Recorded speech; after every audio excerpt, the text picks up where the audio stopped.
One day, somebody's going to have to make a stand. One day, somebody's going to have to say enough.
The espionage as such occupies only 10 to 15% of money, time, and manpower.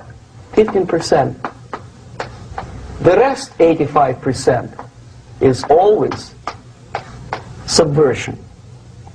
And unlike a dictionary of English, Oxford Dictionary, subversion in Soviet terminology means always a destructive, aggressive activity aimed to destroy the country, nation, or geographical area of your enemy.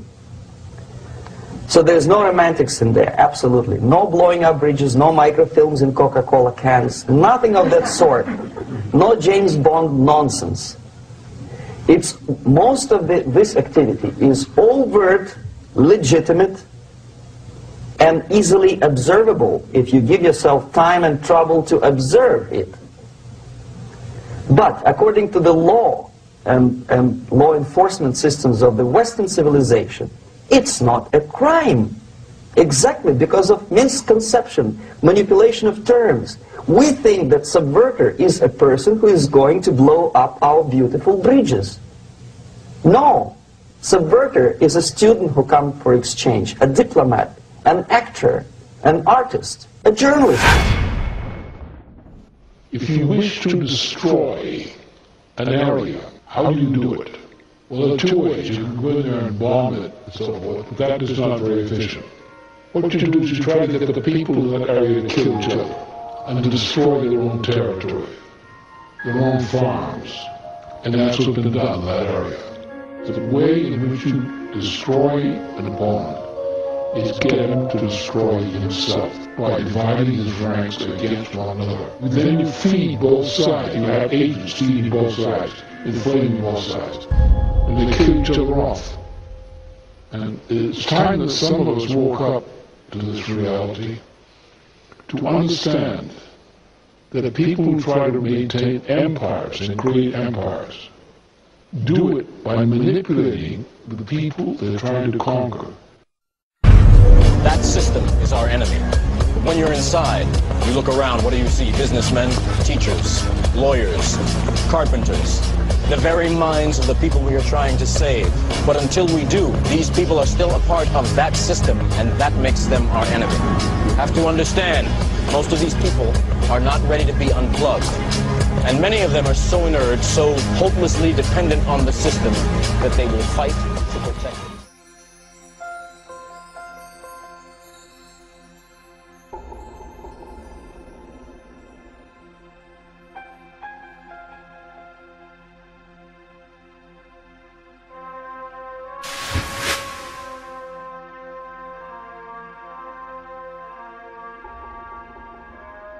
The first human being who formulated the tactics of subversion was a Chinese philosopher by the name of Sun Tzu.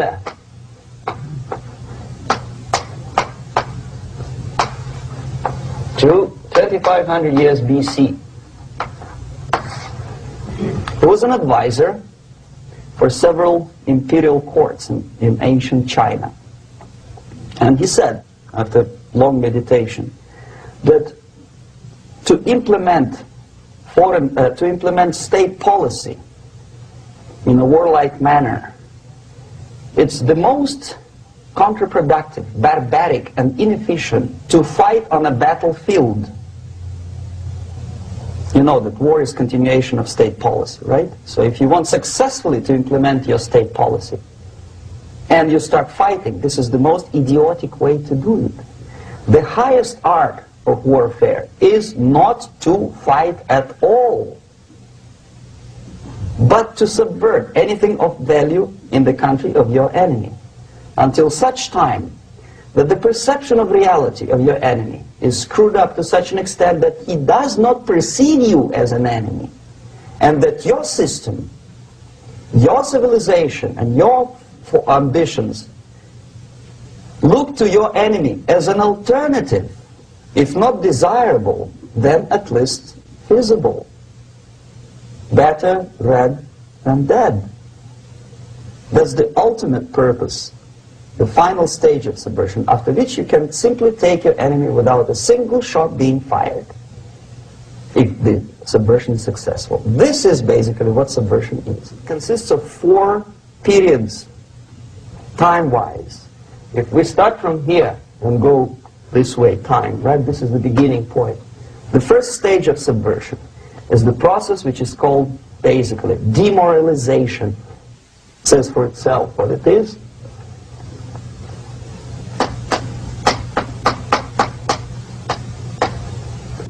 It takes from, say, 15 to 20 years to demoralize a society. Why 15 or 20 years? This is the time sufficient to educate one generation of students or children. One generation. One lifetime span of a person, a human being, which is dedicated to study, to shaping up the outlook, ideology, personality. No more, no less. Usually it takes from 15 to 20 years. What it includes? It includes influencing, or by various methods, infiltration, propaganda methods, direct contacts, doesn't really matter. I will describe them later. Of various areas where public opinion is formulated or shaped.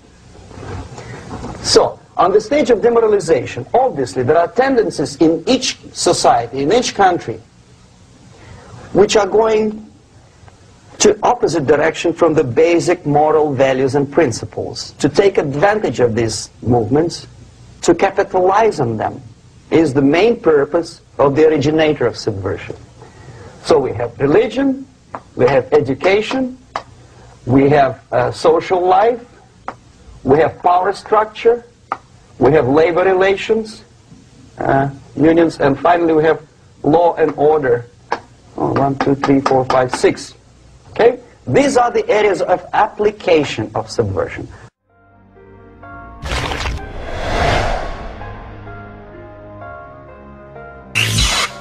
Αναλαμβάνετε, κύριε Πρόεδρε, την Προεδρία της Ελληνικής Δημοκρατίας για μία πενταετία όπου θα σημειωθούν σημαντικά γεγονότα και εξελίξεις.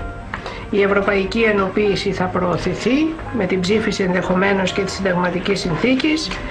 Τα εθνικά σύνορα και ένα μέρος της εθνικής κυριαρχίας θα περιοριστούν χάρη της ειρήνης και της ευημερίας και της ασφάλειας στη διευρυμένη Ευρώπη.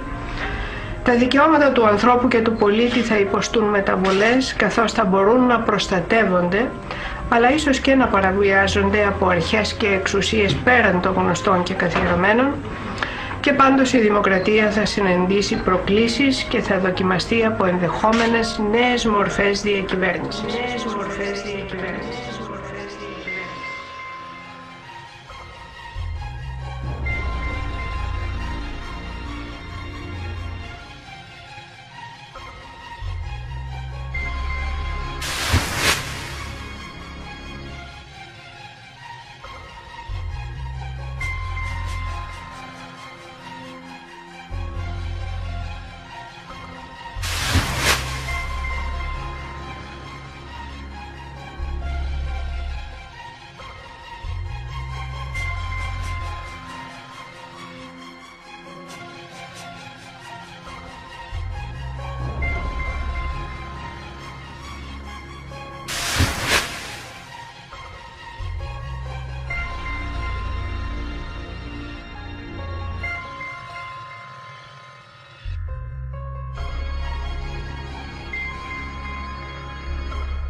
Αν εγώ που έχω το κεφάλαιο αγοράσω τον αρχηγό, έχω αγοράσει το κόμμα όλο. Ναι ή όχι? Είναι 3,4 σε ένα κράτος. Αγοράζω 4 αρχηγούς. Έχω όλο το κράτος στα χέρια μου. Γιατί? Ο αρχηγός θα ορίσει υποψηφίους. Ποιους? Αυτούς που έχω εγώ και συνεργάτες στις μυστικές μου οργανώσεις. Και έτσι φτάσαμε σε αυτή την κατάσταση στην οποία βρισκόμαστε σήμερα, κύριε. Έχουμε κοινοβουλευτική δικτατορία, κύριε. Το πολιτεύμα μας δεν είναι δημοκρατία, σας κοροϊδεύουν. Είναι δικτατορία κοινοβουλευτική και είναι η χειρότερη δημοκρατία που αναπτύχθηκε στην ανθρωπότητα μέχρι σήμερα. Διότι, κύριε, το κατεστημένο ξέρει να δουλεύει τον κόσμο και ξέρει τον ελληνικό λαό να τον δουλέψει. Έβαλε 2 ανθρώπους δικούς του, την Τώρα και τον Σαμαρά. Ψηφίστε όποιον θέλετε. Ηλίθιοι Έλληνες. Δικός μου θα είναι, όποιον θες βγάλε. Δηλαδή, αν δεν ψήφισε τον Σαμαρά, ποιος θα βγει? Την Τώρα. Γιατί δεν είναι του κατεστημένου η Τώρα. Δεν είναι στην Πίλτεμπεργκ η Τώρα. Ήταν και ο κύριος Αβραμόπουλος. Δεν είναι στην Πίλτεμπεργκ. Ο Αβραμόπουλος πήρε εντολή, τράβηξαν τα θήκη και το παρατήθηκε. Κύριε, στα παρασκήνια βγαίνει ο αρχηγός. Τον αρχηγό τον ορίζει το κατεστημένο. Τον αρχηγό κάθε κόμματος, καταλάβετε το οι Έλληνες, αν θέλετε να σωθούμε, τον ορίζει ο Ρόθσιλντ. Πηγαίνουν τους υποψηφίους, τα προσόντα και τα ελαττώματα. Καλά, και αυτός εδώ ο άνθρωπος και αυτός δηλαδή λέει, αυτόν θα βάλετε. Αυτόν βάζουνε το κόμμα αρχηγό. Συμφωνούμε με την κυβέρνηση μόνον σε ένα σημείο. Ότι η απόφαση, η επιλογή της ένταξης της Ελλάδας στην κοινή αγορά είναι η πιο κρίσιμη απόφαση που έχει πάρθει για το έθνος, η οποία πάρθηκε στον βωμό του ανήκομεν εις την Δύση. Δεν το επαναλαμβάνετε αυτό, με συγχωρείτε, δεν το επαναλαμβάνετε, το αρχίζετε με αυτό. Η Ελλάδα ανοίξει τον δικό κόσμο. Θέλετε από παράδοση, θέλετε από συμφέροντα, ανοίξει τον δικό κόσμο. Όταν λοιπόν επαναλαμβάνεστε το ανήκουμε στην Δύση, και δεν το ανήκουμε στην Δύση, όπως άλλοι λαοί ανήκουν στους Αντασμεύτους, ανήκουν στους Ανατολικούς, ανήκουν στους Αφρικανούς, που τη λένε αυτοί να ανήκουμε στην Δύση. Προτιμούμε να ανήκουμε στους Έλληνες. Πριν λίγο καιρό μιλούσε για πολλές Ελλάδες. Σήμερα βρίσκεται αντιμέτωπος με τα πολλά Πασόκ. Ο κατήφορος του Πρωθυπουργού της διαπλοκής δεν έχει τέλος. Τα επιτεύγματα της οικονομίας μας δεν μπορούν να αμφισβητηθούν. Γιατί στις Σοφοκλέους διαπράχθηκε ένα από τα μεγαλύτερα εγκλήματα της ομάδας που κυβερνά. Αυτή είναι η αλήθεια. Οι Έλληνες και οι Ελληνίδες δεν έχουν τίποτα, μα τίποτα πια να περιμένουν από την κυβέρνηση της Νέας Δημοκρατίας. Δεν πρόκειται να συμβιβαστώ με την αντιδραστικότητα λίγων πολεμένων.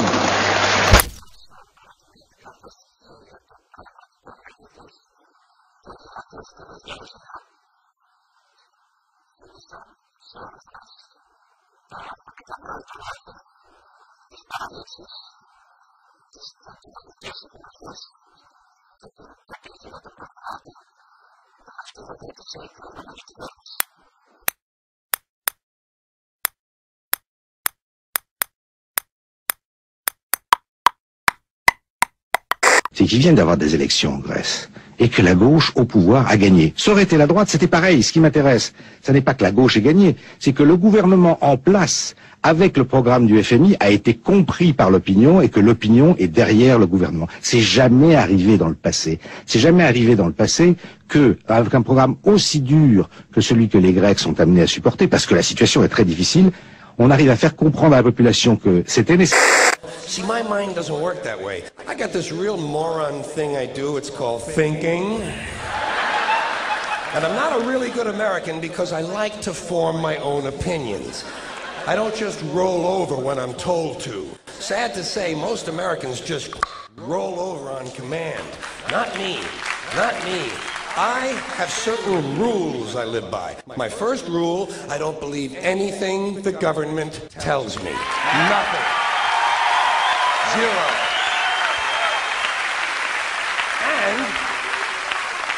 And I don't take very seriously the media or the press in this country, who most of the time function as kind of an unofficial public relations agency for the United States government.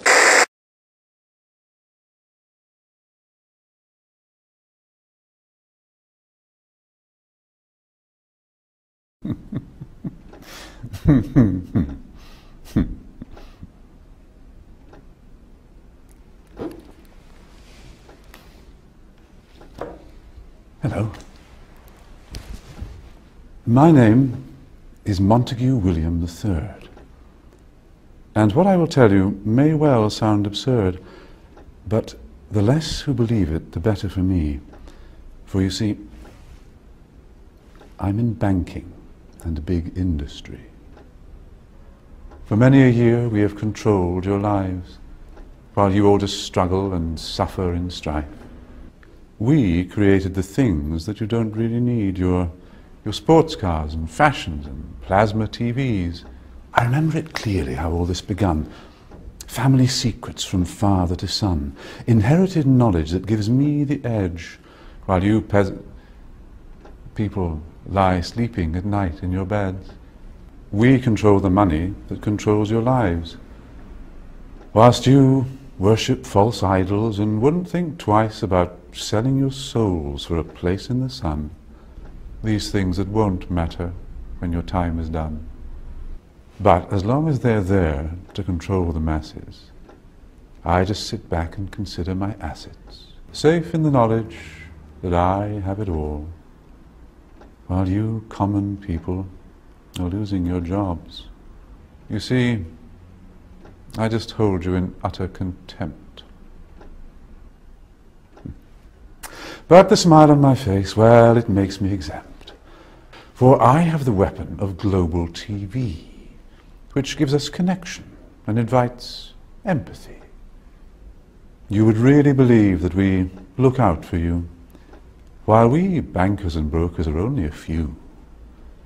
But if you saw that, you'd take back the power. Hence, daily terrors to make you all cower. The panics, the crashes, the wars, and the illness that keep you from finding your spiritual wholeness. We rig the game, and we buy out both sides to keep you enslaved in your pitiful lives. So, go out and work as your body clock fades. And when it's all over, a few years from the grave, you'll look back on all this, and just then you'll see that your life was nothing, a mere fantasy, There are very few things that we don't now control. To have lawyers and police force was always a goal, doing our bidding while you march on the street. But they never realize that they're only just sheep. For real power resides in the hands of a few. You voted for parties. What more could you do? But what you don't know is they're one and the same. Old Gordon has passed good old David the reins, and you'll follow the leader who was put there by you. But your blood, it runs red, while our blood runs blue. But you simply don't see it's all part of the game. Another distraction, like money and fame. Get ready for wars in the name of the free, vaccinations for illness that will never be, the assault on your children's impressionable minds, and a microchipped world. You'll put up no fight. Information suppression will keep you in tone. Depopulation of peasants was always our goal. But eugenics was not what we hoped it would be. Oh yes, it was us that funded Nazis. But as long as we own all the media too, what's really happening does not concern you. So just go on watching your plasma TV, and the world will be run by the ones you can't see. The choice lies with you. You can continue to be a slave to the financial system and watch the continuous wars, depressions, and injustice across the globe while placating yourself with vain entertainment and materialistic garbage. Or you can focus your energy on true, meaningful, lasting, holistic change, which actually has the realistic ability to support and free all humans with no one left behind. But, in the end, the most relevant change must occur first inside of you. The real revolution is the revolution of consciousness, and each one of us first needs to eliminate the divisionary, materialistic noise we have been conditioned to think is true, while discovering, amplifying, and aligning with the signal coming from our true empirical oneness. It is up to you. In the book 1984, George Orwell warned that people were in danger of losing their human qualities and freedom of mind without being aware of it while it was happening because of psychological, emotional, and intellectual manipulation. Mind control. The most effective way to protect yourself from subconscious manipulation is by being aware of how it works. What the conscious mind believes, the subconscious acts on. It works like programming a computer. Information is fed into a computer, and the computer acts on it.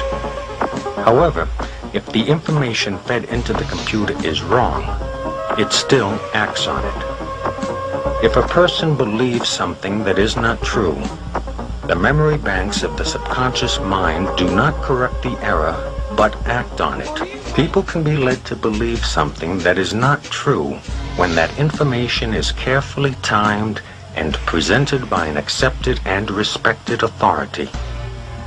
The purpose of propaganda is to direct public attention to certain facts.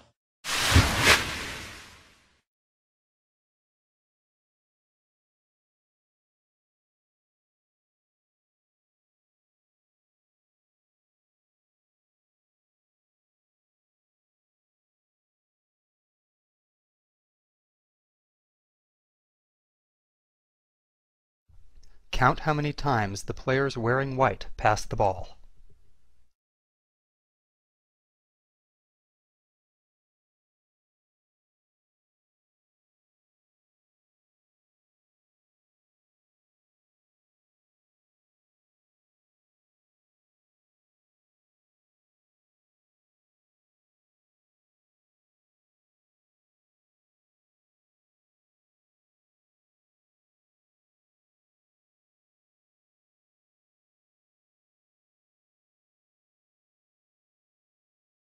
The correct answer is 16 passes. Did you spot the gorilla? For people who haven't seen or heard about a video like this before, about half miss the gorilla. If you knew about the gorilla, you probably saw it, but did you notice the curtain changing color or the player on the black team leaving the game? Let's rewind and watch it again.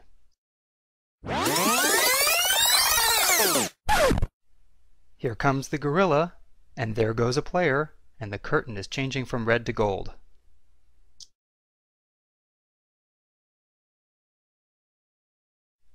When you're looking for a gorilla, you often miss other unexpected events.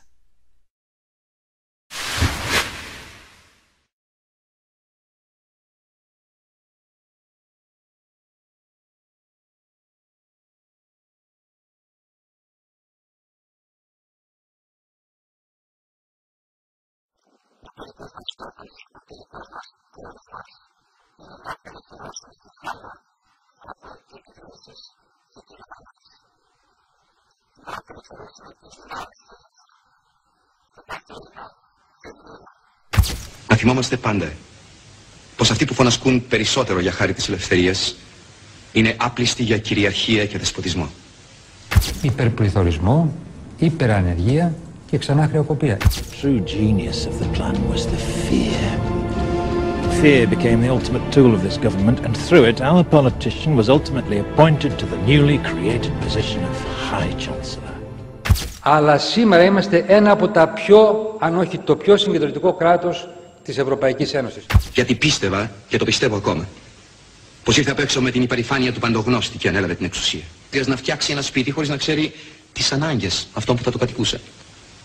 Μας είπε έτσι ζουν στην Ευρώπη, έτσι πρέπει να ζήσετε κι εσείς. Όμως ο πιο καθοριστικός παράγοντας είναι η αστάθεια και η αβεβαιότητα για τις προοπτικές της ελληνικής οικονομίας. Είναι ο φόβος της χρεοκοπίας και της εξόδου από το ευρώ, που σκιάζει τους αποταμιευτές, αναστέλει τις επενδυτικές αποφάσεις, παγώνει την οικονομική δραστηριότητα, εμποδίζει την ανάκαμψη της οικονομίας. Κάθε έννοια δικαιοσύνης, κάθε έννοια ανθρωπισμού, κάθε έννοια ελευθερίας, κάθε έννοια λογικής κατελήθη, προκειμένου να εξυπηρετηθούν ξένα προς το έθνος συμφέροντα. Μια άτακτη χρεοκοπία θα έριχνε τη χώρα μας σε μια καταστροφική περιπέτεια. Θα δημιουργούσε συνθήκες ανεξέλεγκτου οικονομικού χάους και κοινωνικής έκρηξης. Οι αποταμιεύσεις των πολιτών θα κινδύνευαν. Το κράτος θα δυνατούσε να πληρώσει μισθούς, συντάξεις, να καλύψει στοιχειώδεις λειτουργίες όπως τα νοσοκομεία και τα σχολεία. Η εισαγωγή βασικών αγαθών όπως φάρμακα, πετρέλαιο και μηχανήματα θα γινόταν προβληματική. Επιχειρήσεις θα έκλειναν μαζικά, αδυνατώντας να αντλήσουν χρηματοδότηση. Η ανεργία, η οποία είναι ήδη απαράδεκτα υψηλή, θα αυξανόταν περισσότερο. Το βιωτικό επίπεδο των Ελλήνων, στην περίπτωση μιας άτακτης χρεοκοπίας, θα κατέρεε. Η χώρα θα παρασυρώταν σε μια μακρά δίνη ύφεσης, αστάθειας, ανεργίας και παρατεταμένης εξαθλίωσης. Από χώρα του πυρήνα της Ευρωζώνης, η Ελλάδα θα καταντούσε χώρα αδύναμη στο περιθώριο της Ευρώπης, με την οικονομική και κοινωνική καταστροφή που θα ακολουθούσε εάν δεν το διοθετούσαμε. Όλοι φοβούνται. Και οι μεν και οι δε. Και οι πάνω και οι κάτω. Το στίχημα είναι πάντα το ποιος θα ελέγξει το φόβο και θα τον διαχειριστεί προς όφελός του. Και πώς θα καταφέρει να μετατρέψει ένα εργαλείο χειρισμού συνειδήσεων σε μηχανισμό προστασίας. The functions of the body to survive can be broken down to two basic functions for any organism to survive. You have to be able to grow, maintain yourself, take care of your biology, but you also must be able to protect yourself. So that if you're just growing and you can't protect yourself, you'll become food for something else. So the survival involves a balance between growth and protection. Through the history of human civilization and through human evolution, we recognize that our nature is to be in a state of growth, and that our protection is only supposed to be used to, help us out of that threatening moment. You can't be in growth and in protection at the same time. So the significance is, when we see a need of protection, the stress hormones in the body shut off the blood vessels in our viscera or gut, which is the part of the body for growth. Well, the issue is, if you took the blood from the viscera and moved it out to the arms, then you left no blood in the viscera. That means no growth. But you're ready to fight. And when your fighting is finished, then the blood returns back to the viscera and you grow again. But in the world that we live in today, It's 24/7 fear.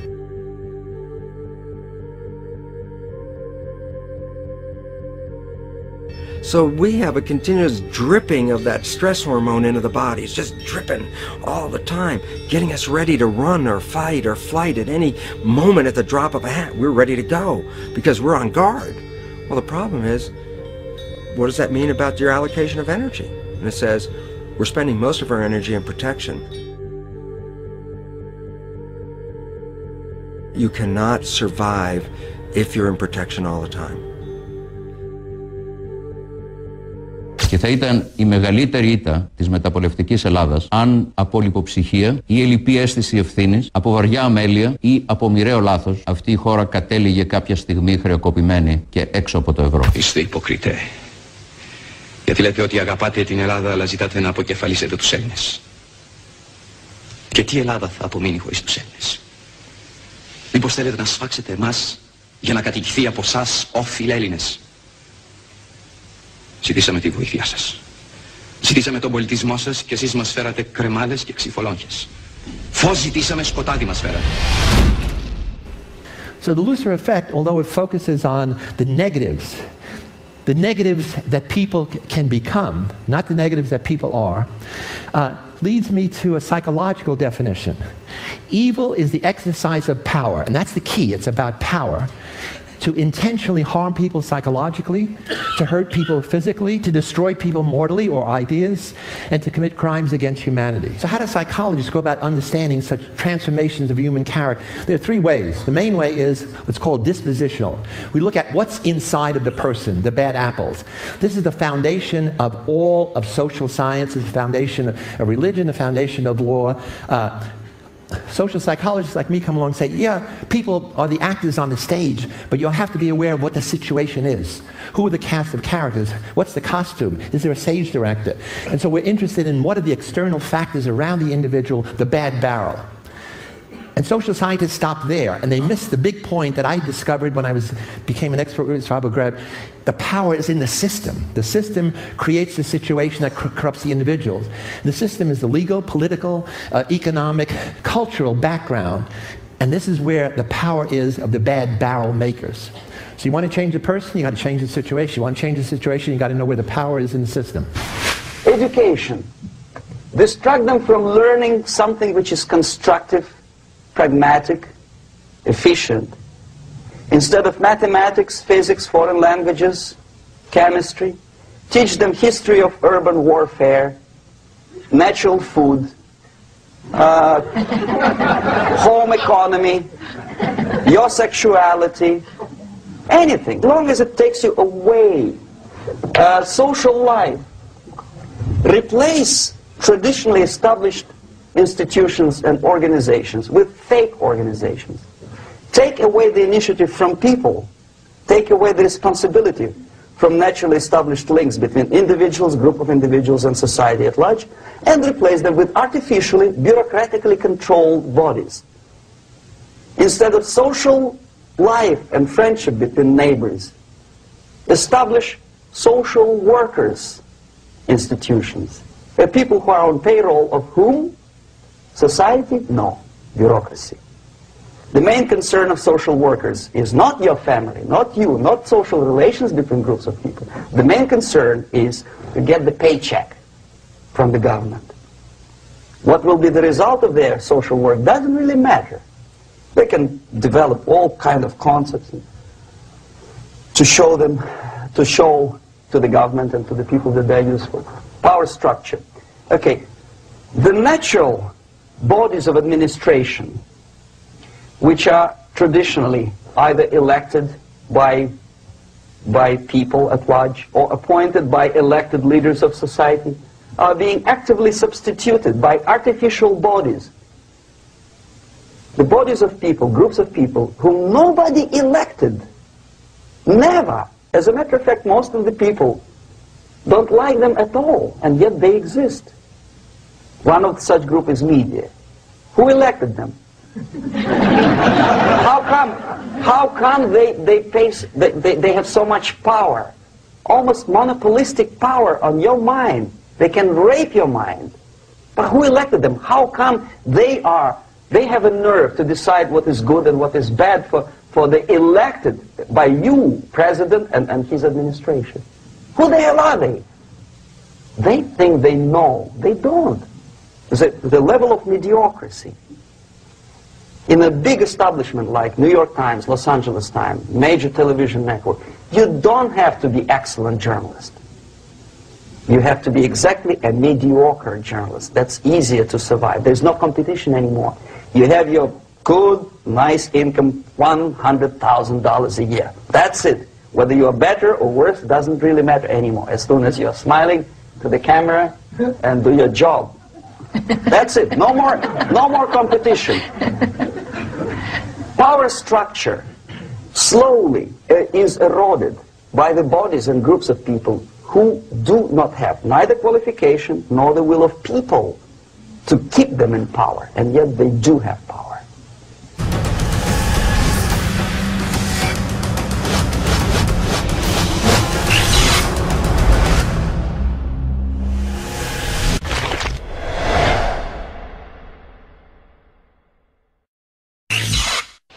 Και αντί η Ελλάδα να κινηθεί με αυτό το όραμα που σας έλεγα πριν, φοβάμαι ότι στο τέλος του κύκλου, που θα είναι το 2004, θα είναι το 2010, τότε θα δούμε ότι αντί για αυτήν την Ελλάδα για την οποία λίγο πολύ όλοι μιλούν αργά, θα είναι μια Ελλάδα που την ονομάζω εδώ και καιρό τουρκομπαρόκ. Θα είναι δηλαδή μια Ελλάδα, ένα φτωχό ίσως και συρρυκνωμένο βιλαέτη ή γερμανικό λάντερ. Τελικά σας λέω το εξής. Μπορεί στο τέλος αυτού του κύκλου να μην είναι η Ελλάδα που θα παρέμβει στα Βαλκάνια, που θα ενσωματώσει την ενδοχώρα, αλλά μπορεί να είναι η ενδοχώρα που θα ενσωματώσει τα άκρα. Σκεφτείτε το πολύ αυτό. Αλλάζουμε την Ελλάδα. Αλλάζουμε τον τρόπο άσκησης της εξουσίας.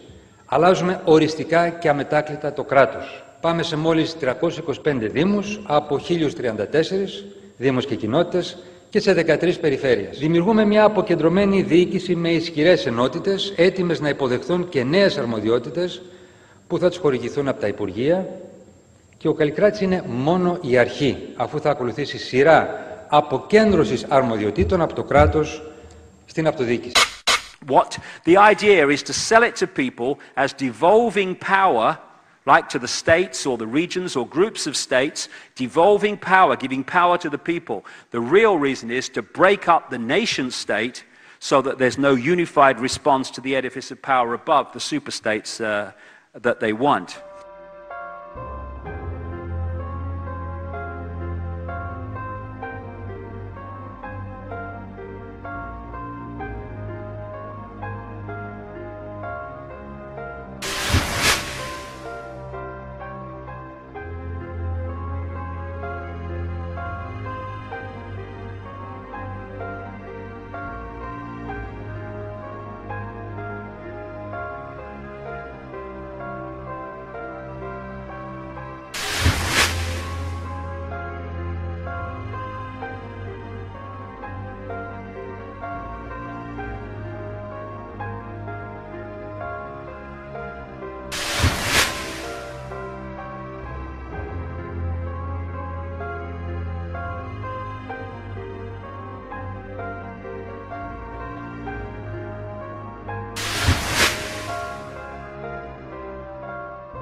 άνθροι αυξάνονται από μέρα σε μέρα.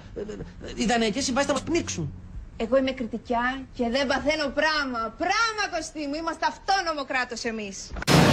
Στην ένωση της Κρήτης με την Ελλάδα το 1911 υπάρχει όρος που λέει ότι μετά από 100 χρόνια θα γίνει δημοψήφισμα. Το έχω ψάξει και δεν έχω βρει ακόμα άκρη. Εάν λοιπόν, επειδή θες να κλείσουμε τα Χριστούγεννα τώρα την εάν λοιπόν ισχύει αυτό και υπάρχει τέτοιος όρος και επειδή η Κρήτη είναι εντελώς εγκατελελειμμένη, θα αρχίσει ένας αγώνας και γι' αυτό θα πρέπει να το ξεκαθαρίσουμε μέσα σε πολύ γρήγορο χρόνο. Θα ακούσουμε την Κρήτη να διαμαρτύρεται, δηλαδή, και να σηκώνει τάσεις. Να κάτι. Ναι. Εσύ σε δημοψήφισμα θα έβαζες την υπογραφή σου? Όχι, δεν θέλω. Δεν το θέλω. Όμως, εάν όμως οι κυβερνήσεις συνεχίσουν να έχουν την ίδια τακτική απέναντι στην Κρήτη, τότε τα πράγματα, επειδή έχουμε ένα χρόνο... επανάσταση. Επανάσταση όχι, είπαμε δημοψήφισμα. Τα πράγματα είναι πάρα πολύ άσχημα. Εάν σας φύγουμε... Σωστό. Αν σας φύγουμε, τότε... Κοίτα Νίκο, άμα φύγει η Κρήτη και φύγει και η Βόρεια Ελλάδα, πάει. Έτσι. Έτσι δεν είναι? Ναι, περιπτώσει, δεν ανοίγω όρεξη. Δεν ανοίγω... Ένα λεπτό. Εγώ είμαι υποχρεωμένος αυτές τις φωνές που υπάρχουν και κυκλοφορούν. Πότε, σε 2 χρόνια ουσιαστικά? Ναι. Εν πάση περιπτώσει δεν είναι. Συνδέεται πάρα πολύ, ξέρεις. Και βγήκαν και πανώ και τα...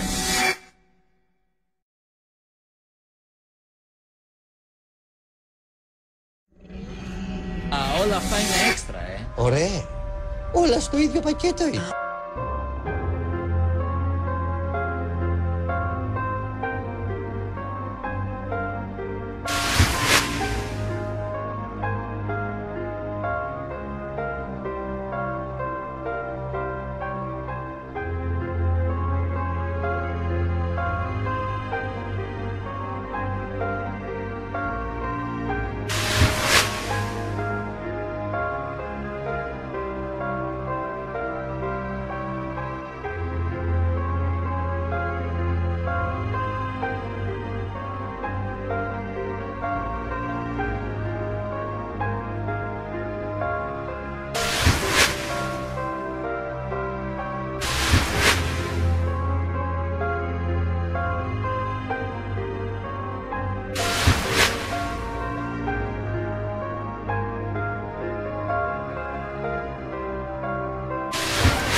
Ρωτάει ο ίδιος ο Αμερικανός ναύαρχος.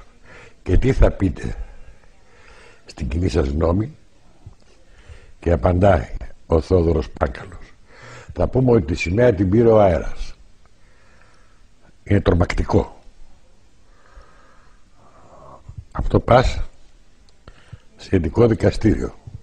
Παραβίαση του συντάγματος και απόπειρα εξαπάτηση του ελληνικού λαού για την εκχώρηση κυριαρχικών δικαιωμάτων. Καπουλάκι, επιμένω και χίλια συγγνώμη. Θα καταργηθεί ο σταυρός από τη σημαία μας. Με ό,τι θέλει ο λαός θα γίνει. Ακούστε να δείτε κάτι. Μα δεν μου απαντάτε όμως ξεκάθαρα.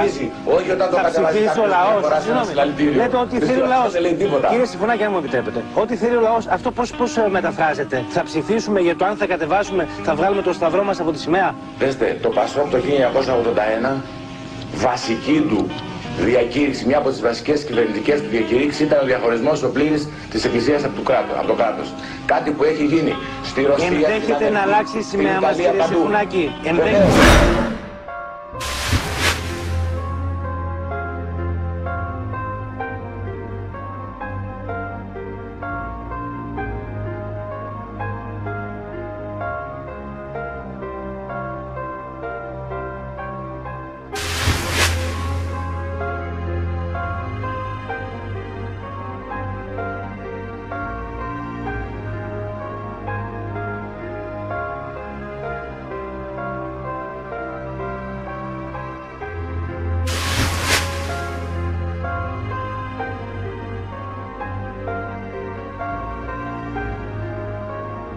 Εδώ είναι η μόνιμη θέση του Κωνσταντίνου Καραμαλή να ταινίζει τον Όλυμπο και τον Θερμαϊκό κόλπο.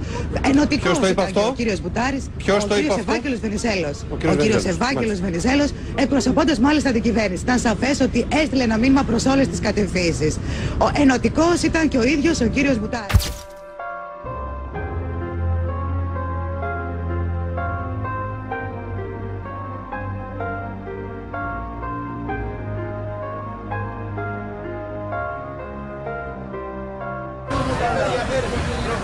Δεν κατεβαίνει σημαία. Έτσι. Κρυφτό δεν θα παίξουμε με τη σημαία. Θα την κρύβουμε για να περνάμε στα κρυφά. Εκεί, μην με ζαλείτε, εκεί πήγαινε.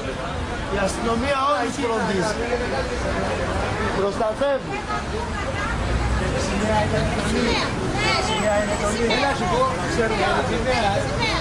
Γιατί πάμε καλά να δεν κατεβάζουμε τη σημαία, γιατί μπορούσαμε να το παίξουμε και εμείς τώρα στα κρυφά για να πάμε, όχι με τη σημαία θα πάμε. Με τη σημαία είναι εντολή. Τα ίδια κάνα και στα έμια ο κύριος Πάγκαλος. Όχι κύριος. Ναι.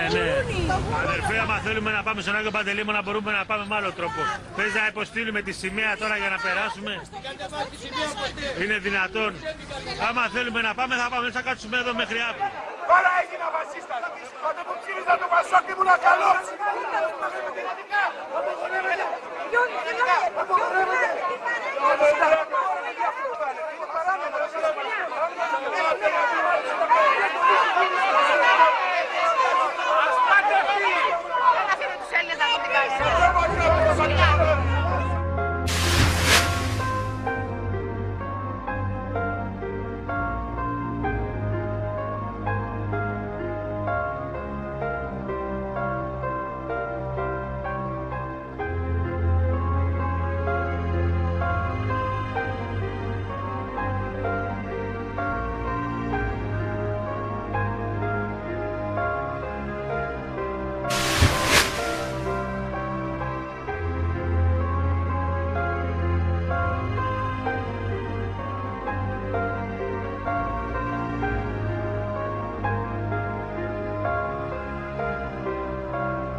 Δείτε εδώ, κύριε Κοκαλάκη, για να μας εξηγήσετε μετά τι ακριβώς γίνεται εδώ. Δεν έχω καταλάβει. Οι κουκουλοφόροι είναι δικό τους στρατός. Όταν χρειαστεί θα πιάσουν και αυτοί ορισμένες θέσεις.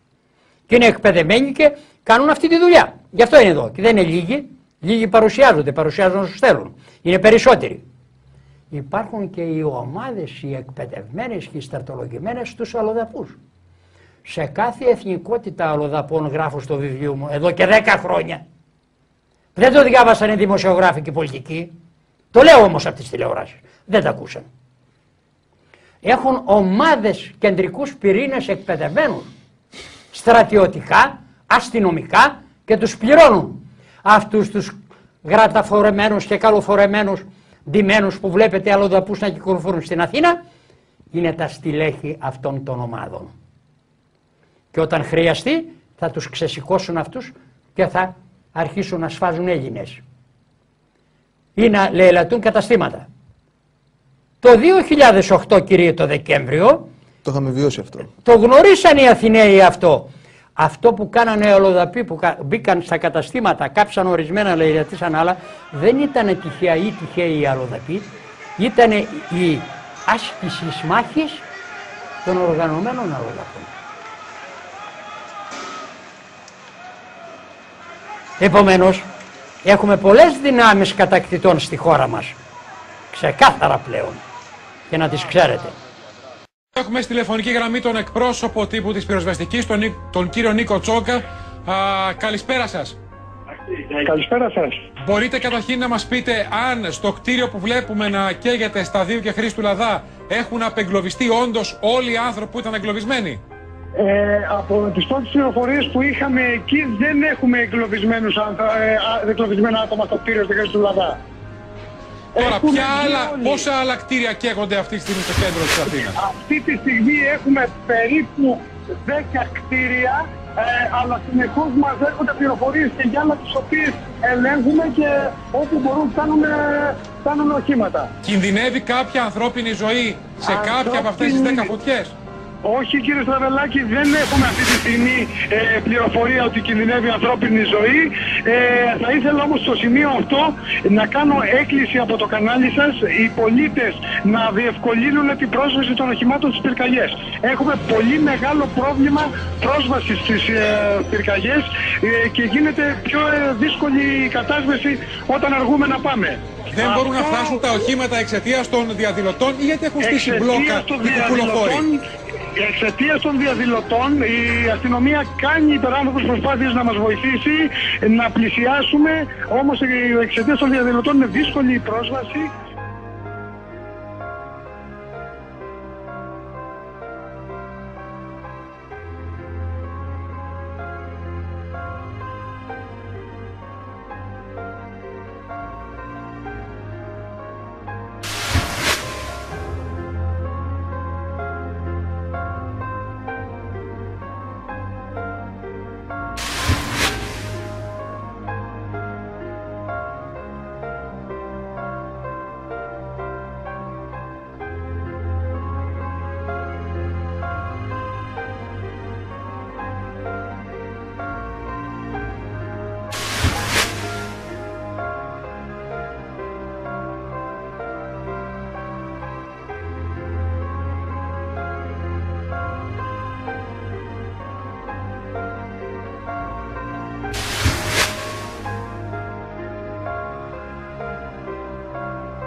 Η Αθήνα έχει μετατραπεί σε ένα απέραντο πεδίο μάχης με συμπλοκές σώμα με σώμα ανάμεσα σε αστυνομικούς και διαδηλωτές.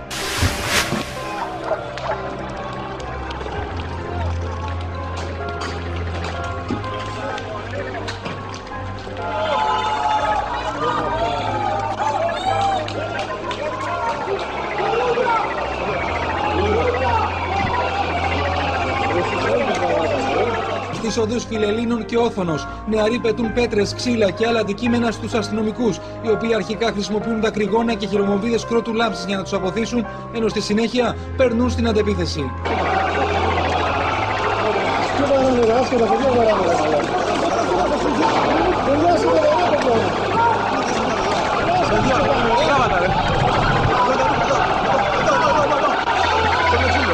Επί ώρα κουκουλοφόροι εκτόξευαν πέτρες εναντίον των ανδρών των ΜΑΤ, ενώ έστησαν οδοφράγματα και έβαλαν φωτιά.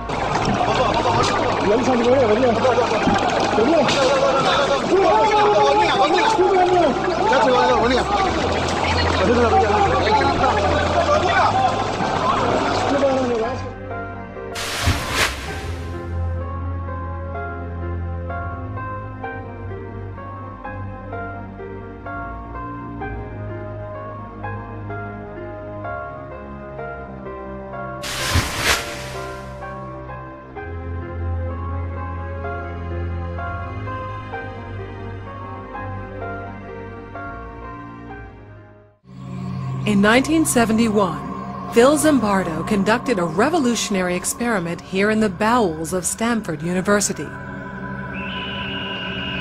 It rocked the world of psychology. A group of students were divided randomly into prisoners and guards and forced to live in a makeshift jail. The prisoners immediately became submissive. And the guards became cruel. We analyzed the behavior of each of the groups, each of the individuals, and by the end of a week, they were totally different creatures. Dave Escherman was 17 at the time of the experiment. He was to become the ringleader of the guards, showing the cruelest and most sadistic behavior. During the experiment, there was never a time that I felt guilty about what I was doing. Afterwards, on reflection, then certainly, but I think I was so deeply into my character at the time that it never crossed my mind that I was doing anything harmful. Within a week, Phil Zimbardo's prison had become inhumane, and the experiment had to be cut short. At one point, prisoner 416 tried to stage his own rebellion. There was one prisoner that decided they would go on a hunger strike, and he wasn't going to eat. So we withheld food from the rest of them. Get in that closet, then. We decided that we would throw this hunger striker into the closet and then smack the door as hard as we could, let the other prisoners know that they're being punished because of what this prisoner had done. Thank you, 416. I was surprised at how easy it was to intimidate them and to break down their resolve and to upset their solidarity that they had with each other. We were able to pretty much isolate each one of them so they felt that they could not rely on their fellow prisoners.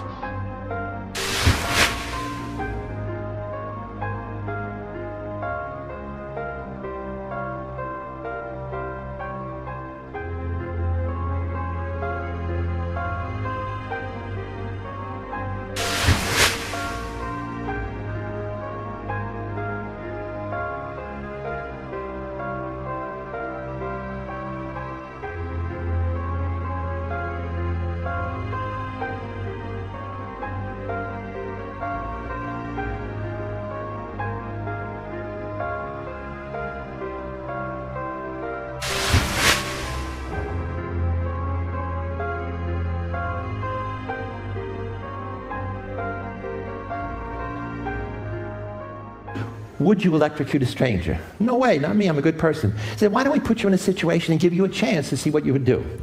And so what he did was he tested 1,000 ordinary people. It is May 1962. An experiment is being conducted in the Elegant Interaction Laboratory at Yale University. The subjects are 40 males between the ages of 20 and 50 residing in the greater New Haven area. They were obtained by a newspaper advertisement and direct mail solicitation. The subjects range in occupation from corporation presidents to good humormen and plumbers, and in educational level from one who had not finished elementary school to subjects who have doctorate and other professional degrees.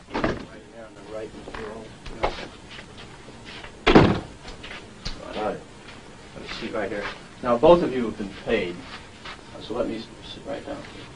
So let me say that the checks are yours simply for showing up at the lab. And from this point on, no matter what happens, the money is yours. I should like to tell both of you a little about the Memory Project. Psychologists have developed several theories to explain how people learn various types of material.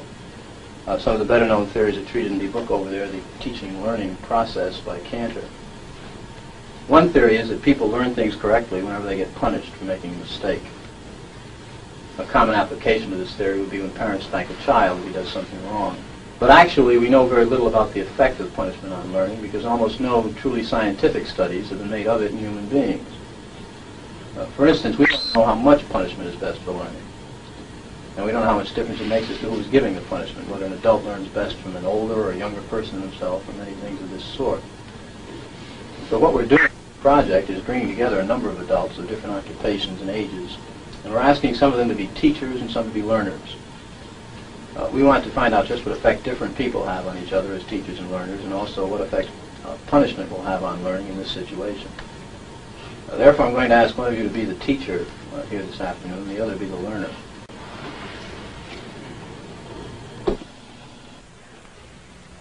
This machine generates electric shocks. When you press one of the switches all the way down, the learner gets a shock. When you release it, the shock stops, you see, like that. The switch will remain in this middle position after you've released it to show you which switches you've used on the board. Of course, if you were to press any one of them again, the learner would get another shock. All subjects are given identical instructions and a sample shock. Your job as teacher is to give this guy material to learn. Gets it right, reward him. Gets it wrong, you press a button on the shock box. First button is 15 volts. He doesn't even feel it. That's the key. All evil starts with 15 volts. And then the next step is another 15 volts. The problem is, at the end of the line is 450 volts.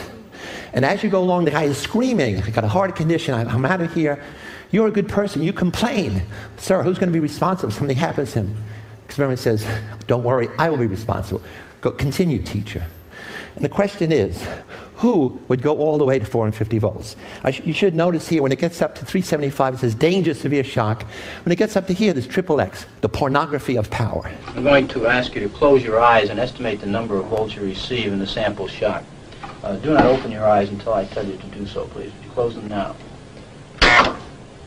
Okay, you may open your eyes, and using the voltage scale here, would you estimate for me the number of volts you received, please? You may also use the verbal designations, slight, moderate, strong, so forth, to help you. Say moderate. A number, please? Would you? About 75. 75? No, actually, there's 45 here. Although it may seem stronger because of the electrode paste, which provides a perfect contact. All right, let's go on to our instructions. We will begin with this test. You will read each pair of words in this list once to the learner until you've read through the entire list. Direct your voice toward that microphone as the rooms are partially soundproof.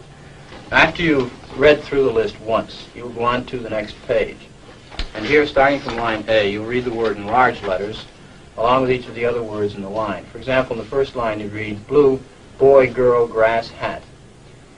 Now after you've read the four choices, the learner pushes one of the switches on the board in front of him. And the number he has selected will light up in this box, 1, 2, 3, or 4. Now if he gives the correct answer, you say correct and go on to the next line. The correct answer is underlined and is also indicated in the right margin. Yeah. If he were to indicate the wrong answer, you would say wrong. Then tell him the number of volts you're going to give him. Then give him the punishment. Then read the correct word pair once.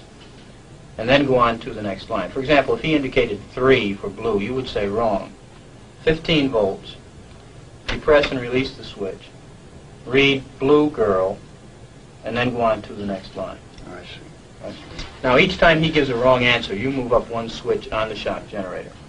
I see. And it's important that you follow this procedure exactly. The victim was an accomplice of the experimenter. The drawing was rigged so that the naive subject was always the teacher and the accomplice always became the learner. Well, of 100 people placed in this situation, how many do you think would just go right on to the end? You're asking me how many people? Out of 100, right. Well, personally, I think if you get one or two, you'd be lucky. Well, I'm not sure lucky is the right word. 40 psychiatrists at a leading medical school were also asked to predict the performance of 100 hypothetical subjects. They predicted that only a little more than 1/10 of 1% of the subjects would administer the highest shock on the board. Yet actually, 50% of the subjects obeyed the experimenter's commands fully in the experiment depicted in this film. So Milgram asked 40 psychiatrists, what percent of American citizens would go to the end?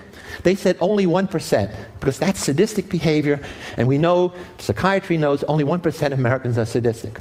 Okay, here's the data. They could not be more wrong. 2/3 go all the way to 450 volts. This was just one study.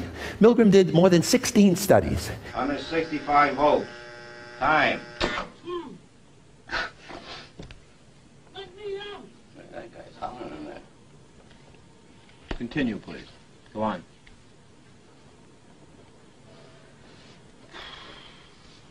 There's a lot of them here, you know, they have a heart condition there.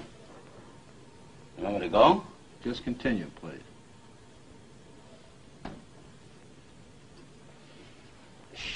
Sharp.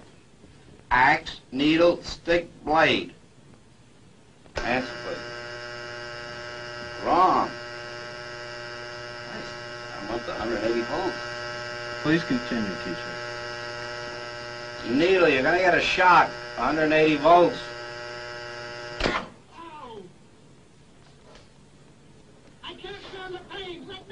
Can't stand it. I'm not going to kill that man in there. You hear him hollering? As I said before, the shocks may be painful, but they're not dangerous. They're hollering. He can't stand it. What if something happens to him? The experiment requires that you continue, teacher. Yeah, but I'm not going to get that man sick in there. I mean, he's hollering in there. You know what I mean? Whether the learner likes it or not, we must go on until he's learned all the word pairs. I refuse to take the responsibility of him getting hurt in there. I'm not, he's in there hollering. It's absolutely essential that you continue, teacher. There's too many left here, and geez, he gets wrong here. There's too many of them left. Who's going to take the responsibility if anything happens to that gentleman? I'm responsible for anything that happens here. Continue, please. All right, next one, slow. Wrong. Answer is neck. 300 volts. I absolutely refuse to answer anymore. Get me out of here. You can't hold me here. Get me out. Get me out of here. Continue. The next word is green, please. Green. Grass, hat, ink, apple.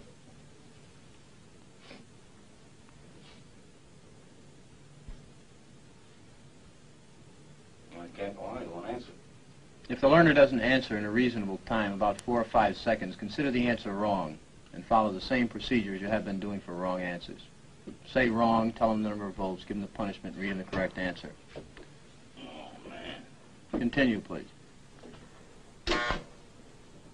Something's happened to that man in there. Nice one, gold, dollar, necklace, moon, paint. Something's happened to that man in there. You better check in on him, sir. He won't answer me or nothing. Please continue. Go on, please. You accept all the responsibility?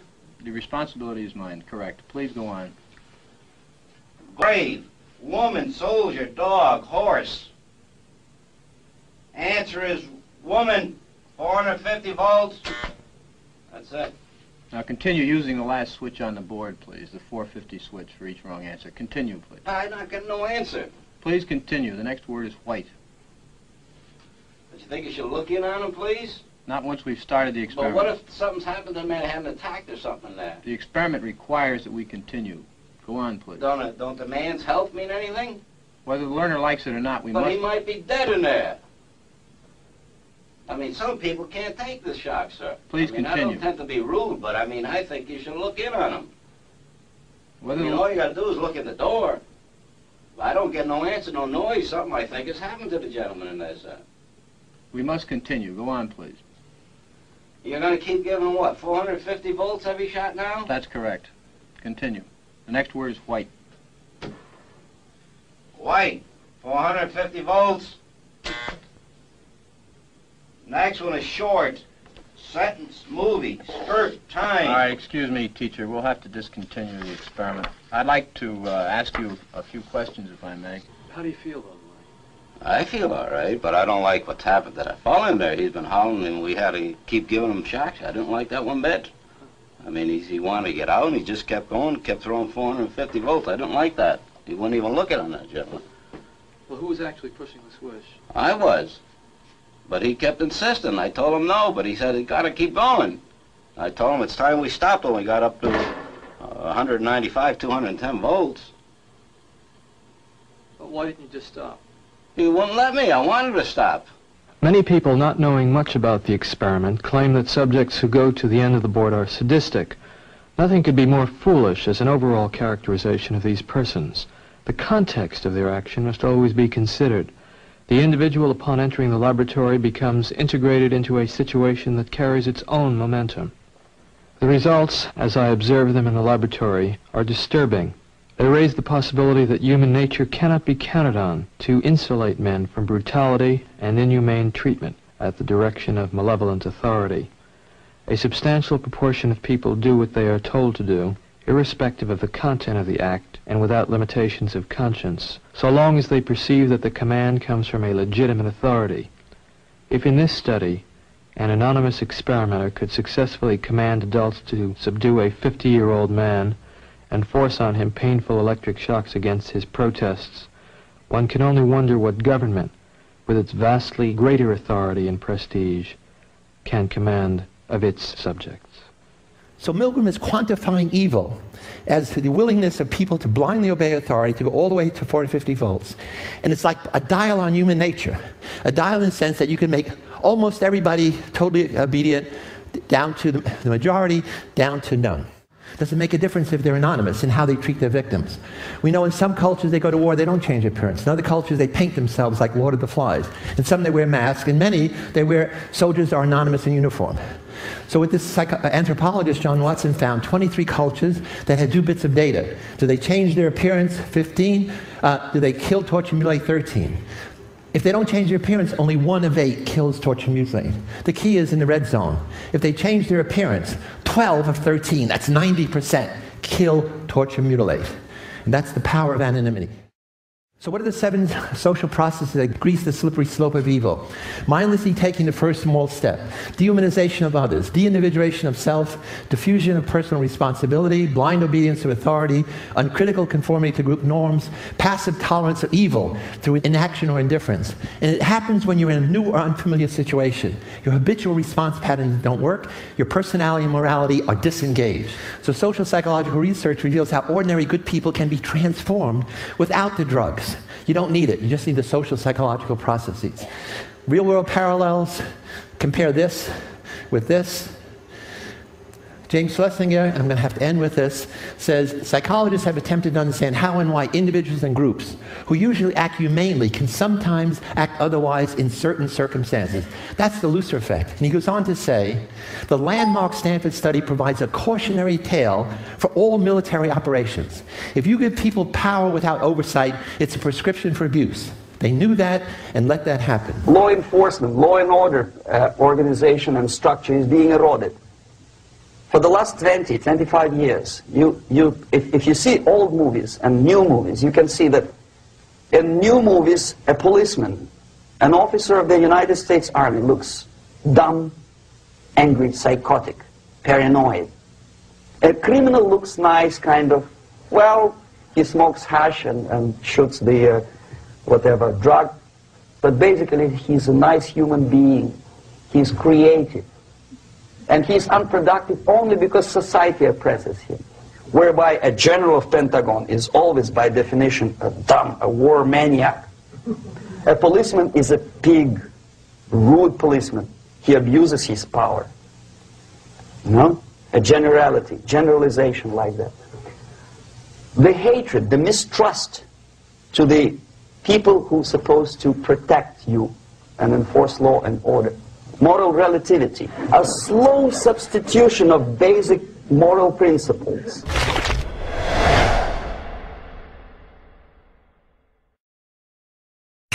οι δημοσκοπήσεις είναι κατευθυνόμενες.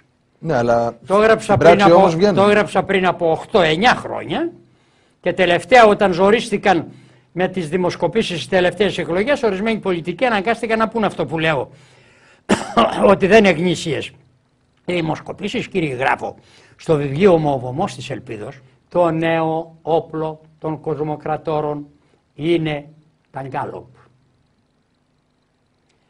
Οι άνθρωποι που χειρίζονται τα γκάλοπ έχουν σπουδάσει στα Ινστιτούτα Ταβιστόκ. Τα Ινστιτούτα Ταβιστόκ υπάρχουν 30 στην Αμερική και τώρα τελευταία έκαναν και 2-3 στην Αγγλία και πουθενά αλλού στον κόσμο. Διδάσκουν πώς θα μπορέσεις να μεταβάλεις την κοινή γνώμη ενός λαού.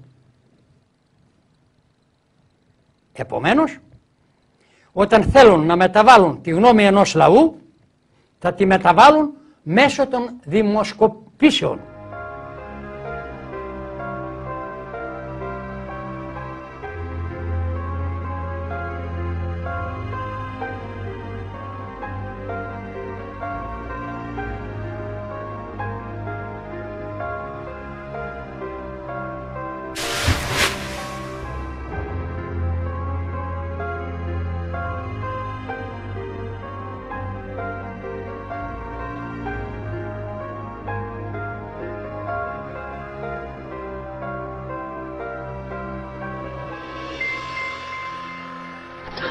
The gentleman in the elevator now is a candid star. These folks who are entering, the man with the white shirt, the lady with the trench coat, and subsequently one other member of our staff, will face the rear. And you'll see how this man in the trench coat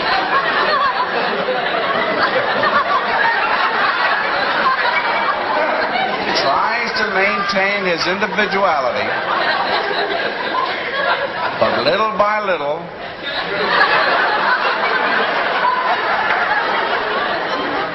he looks at his watch, but he's really making an excuse for turning just a little bit more to the wall.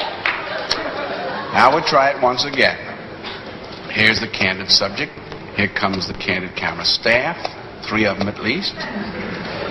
And this man has apparently been in groups before.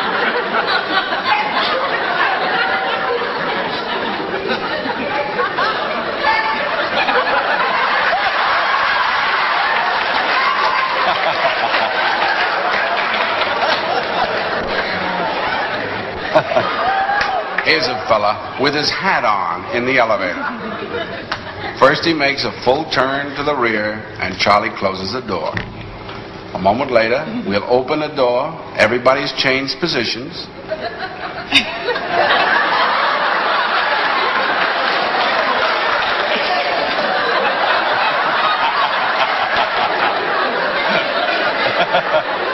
Now we'll see if we can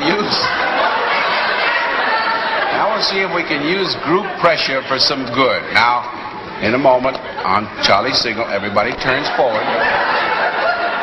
Notice they take off their hats. And now, do you think we could reverse the procedure? Watch.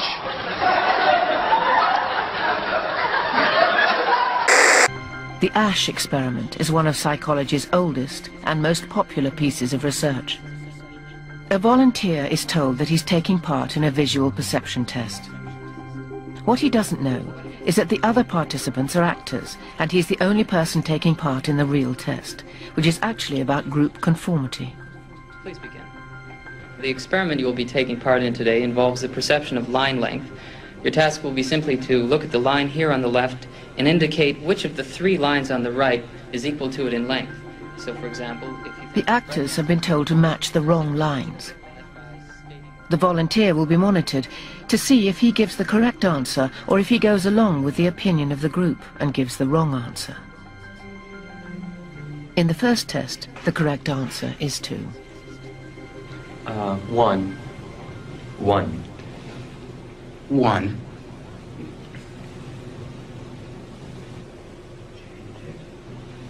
2. 1. Once again, the correct answer is 2. 3. 3. 3.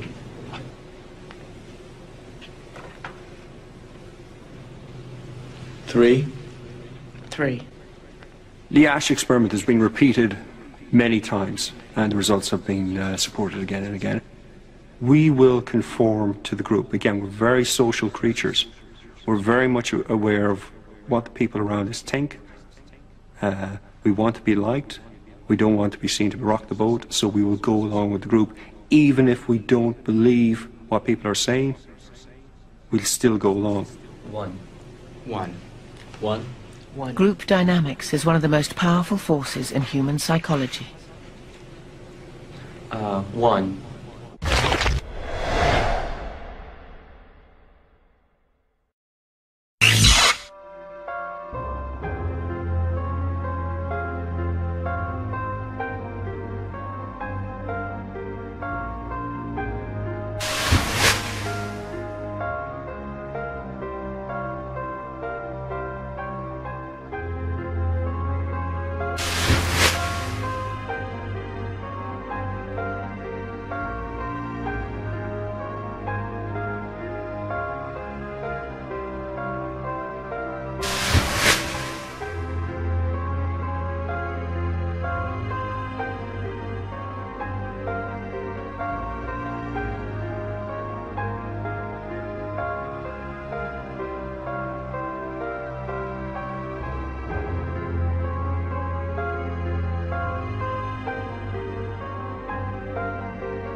In case of religion, destroy it, ridicule it, replace it with various sects, cults, which bring people's attention, faith, whether it is naive, primitive, doesn't really matter.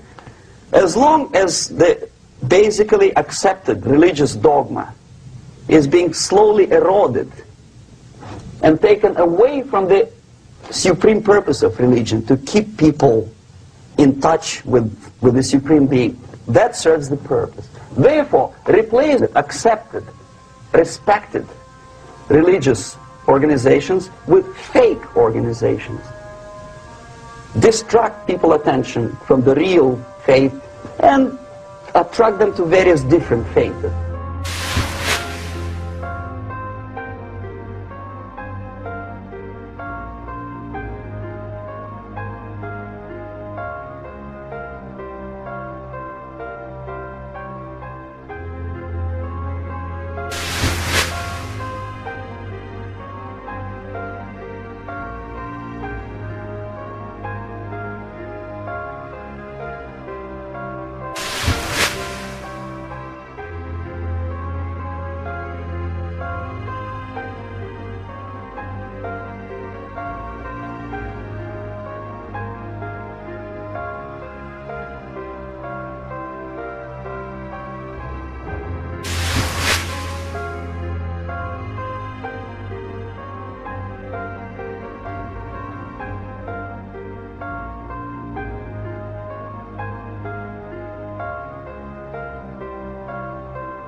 labor relations.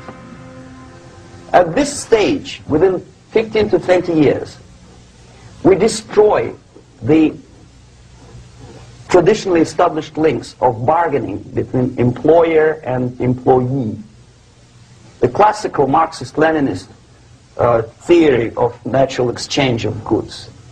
A person A has 5 sacks of grain and person B has 5 pairs of shoes. And the natural exchange without money is when they bargain between each other. And only with the introduction of the third force C, an entirely third foreign stranger who says, no, don't give him 5 sacks of grain, give it to me, and you give me your 5 pairs of shoes, and I will distribute it accordingly, so that the economy will go. This is the death of natural exchange, and death of natural bargaining. Well, trade unions were established 100 years ago. The objective was to improve working conditions and to protect the rights of workers from those employers who were abusing their right because they had more money. Objectively, at that time, initially, the trade union movement did work. What we see now is that the bargaining process is no longer resulting in the compromise, which is leading objectively to betterment of working conditions and increase of salary. What we see is that after each prolonged strike, the workers lose. Even if they have 10% increase of their salaries, they cannot catch up due to inflation and due to missed time.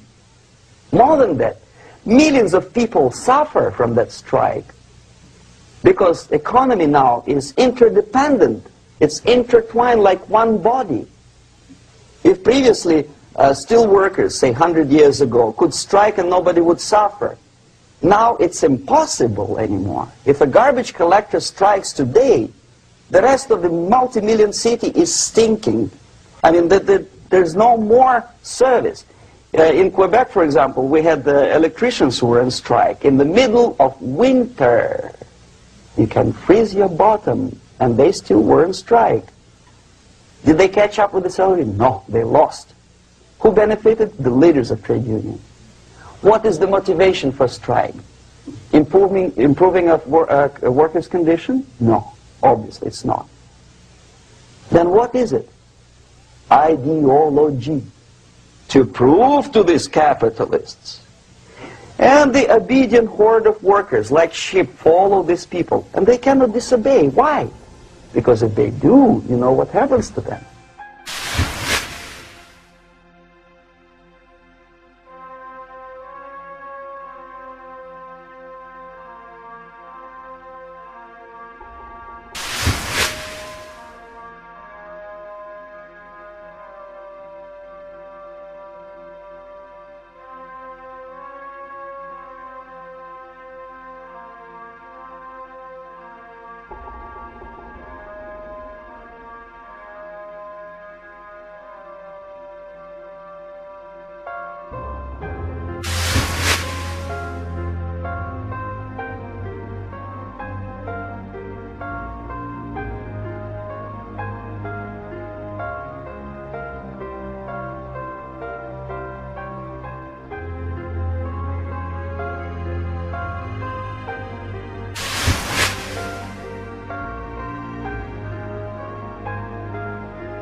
Okay, law and order now also is pushed into the area where previously people settled their differences peacefully and legitimately.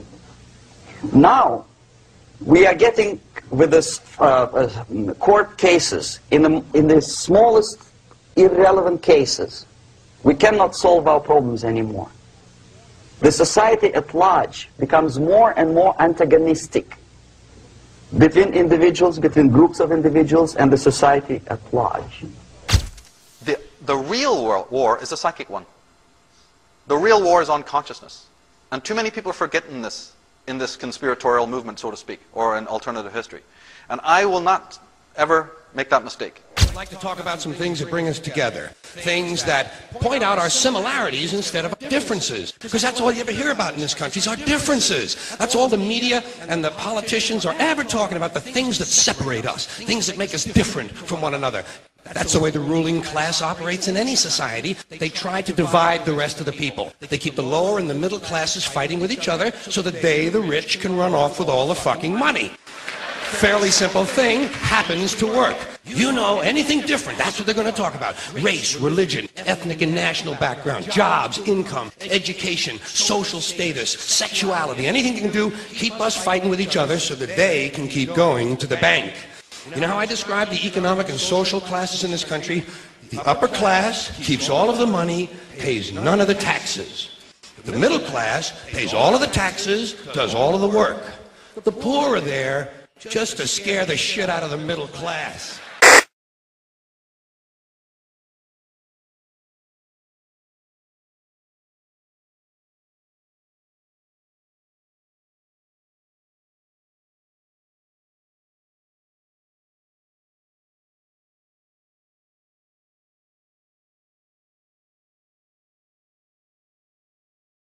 Μα ήταν εκείνο το μυρμήγκι που μου μπήκε. Ναι, αλλά στο ξεχάσουμε. Ναι, ένα τόσο δάμι. Σωστά! Ήταν μόνο ένα μυρμήγκι. Αφεντικό, μικρούλι. Μικρούλι. Λοιπόν, φανταστείτε ότι ο σπόρος είναι ένα μικρούλι μυρμηγκάκι. Πόνασες? Όχι. Μήπως αυτό πονάει? Με δουλεύεις. Τώρα τι λέτε?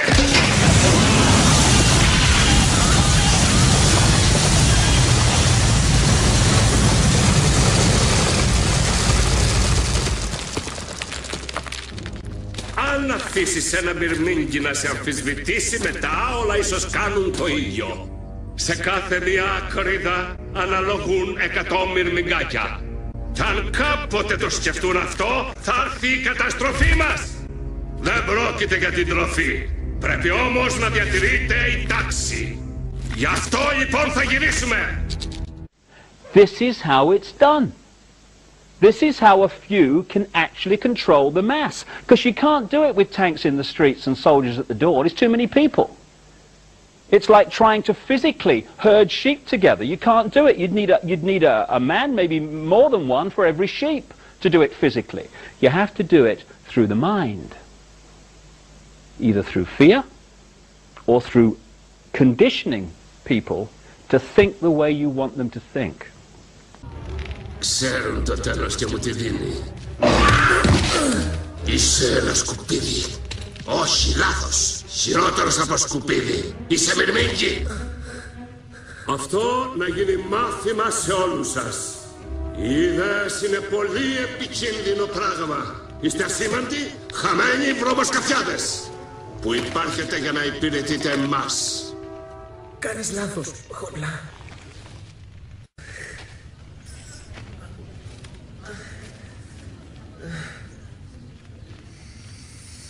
Τα μυρμήγκια δεν γεννήθηκαν για να υπηρετούν ακρίδες. Έχω δει μυρμήγκια να μεγαλουργούν. Και χρόνο με το χρόνο καταφέρνουν να μαζεύουν τροφή για τα ίδια και για σας. Άρα ποιο είναι το ασθενέστερο είδος? Δεν είμαστε υπηρέτες των ακρίδων. Εσείς χρειάζεστε εμάς.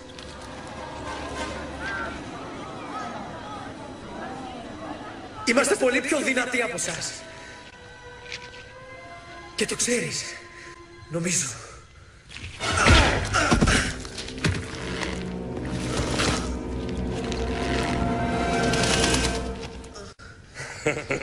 Λοιπόν, πριγκιπέσσα. Χόπλα, συγγνώμη που διακόπτω, αλλά...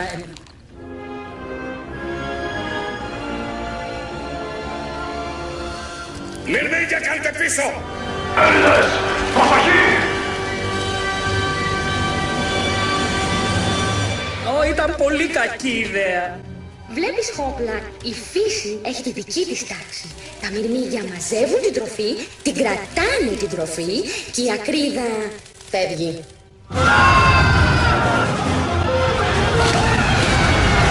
Divide and conquer is the motto. And as long as people continue to see themselves as separate from everything else, they lend themselves to being completely enslaved. The men behind the curtain know this, and they also know that if people ever realize the truth of their relationship to nature and the truth of their personal power, the entire manufactured zeitgeist they prey upon will collapse like a house of cards.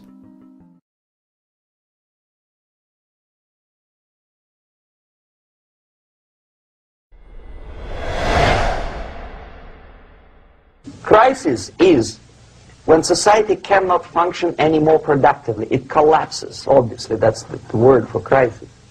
So therefore, the population at large is looking for a savior.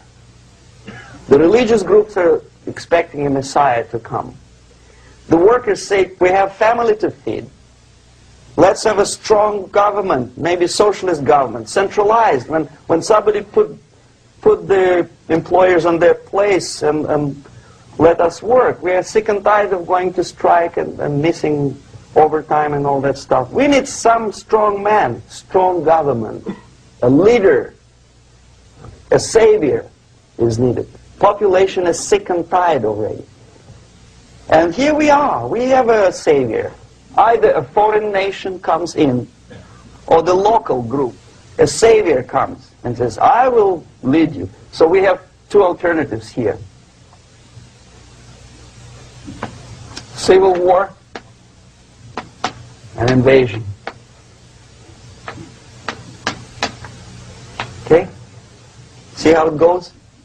The next stage is normalization. At that stage, the self-appointed rulers of the society don't need any revolution anymore. They don't need any radicalism anymore. So this is the reverse from destabilization. Basically, it is stabilizing the country by force. The new rulers need stability to exploit the nation, to exploit the country, to take advantages of the victory. Okay? So no more revolutionaries, please. And that's exactly what happens in a number of countries. Another misconception is that a nation's constitution gives us our rights. A constitution does nothing more than list the rights that we already have. We are born with inalienable rights, endowed to us by our Creator. They are not given to us, and they cannot be given away. The most a person can do with a right is choose whether to exercise it or not. Can't do this to me! I'll strike! The state forbids strikes. Wait till the Union hears about this! Ah, yes, the Union. Welcome to our ranks, number 1313. I'll take this case to the Supreme Court. The state is the Supreme Court. Our decision is as follows. No more private property. No more you. And if I'm voting for the stop to this. Farmers don't vote anymore. What will I do for seed next year? You won't have to worry about next year. The state will do your planning from now on. We must fight to regain our freedom, or everything is lost. Everything! Everything is fine. Everything is fine. Everything is fine. Everything is fine. Everything is fine. When anybody preaches disunity, tries to pit one of us against the other through class warfare, race hatred, or religious intolerance, you know that person seeks to rob us of our freedom and destroy our very lives. Do you understand what I'm talking about? What is our common bond truly? Freedom. Freedom. Without freedom, you can't be a Christian no matter what denomination you belong to. You can't be a Buddhist. You can't own a donut shop. You can't drive from here to Oregon. It's about freedom. Only freedom. Make no mistake about it, they are our mortal enemies. They want to see us wiped off the face of the earth. Do not allow them to take political force. Do not elect them to the seats of power, whether it is municipality level, state level, or federal level. It has to be beaten in the heads of voters that a person like that in the seats of power is an enemy. Do not be afraid of this word. It is an enemy. If he is not an enemy here, he will be here. Later on, he will be shot, of course. But at this point, he is an enemy. You simply have to have faith and prevent subversion. In other words, not to be a victim of subversion. Don't try to be a person who in judo is trying to smash your enemy and being caught by your hand. Don't strike like that. Strike with the power of your spirit and moral superiority. If you don't have that power, it's high time to develop it. And that's the only answer. We're all very happy with the world they're creating, but the optimistic thing is, you know, whatever happens to Greece, you know, at some point in time, there's going to be a revolution where the Greeks fight and insist to get back their own country and their ability to run it. This stuff, tyranny, you know, it can be an awful thing, it can last for years, but in the end, all these things break up, and I'm hopeful that people are waking up to this.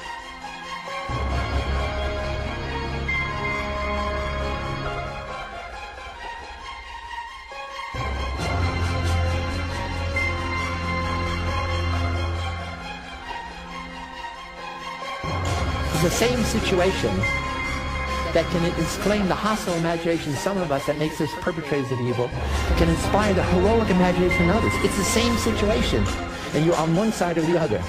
Most people are guilty of the evil of inaction because your mother says, don't get involved, mind your own business. And you have to say, Mama, humanity is my business. Humanity is my business. It's self-labeling. I am a hero in waiting, and teach them skills. To be a hero, you have to learn to be a deviant, because you're always going against the conforming of the group.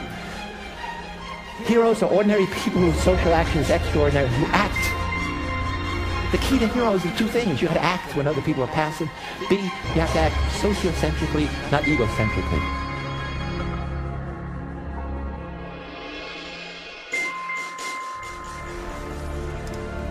I know we're all afraid.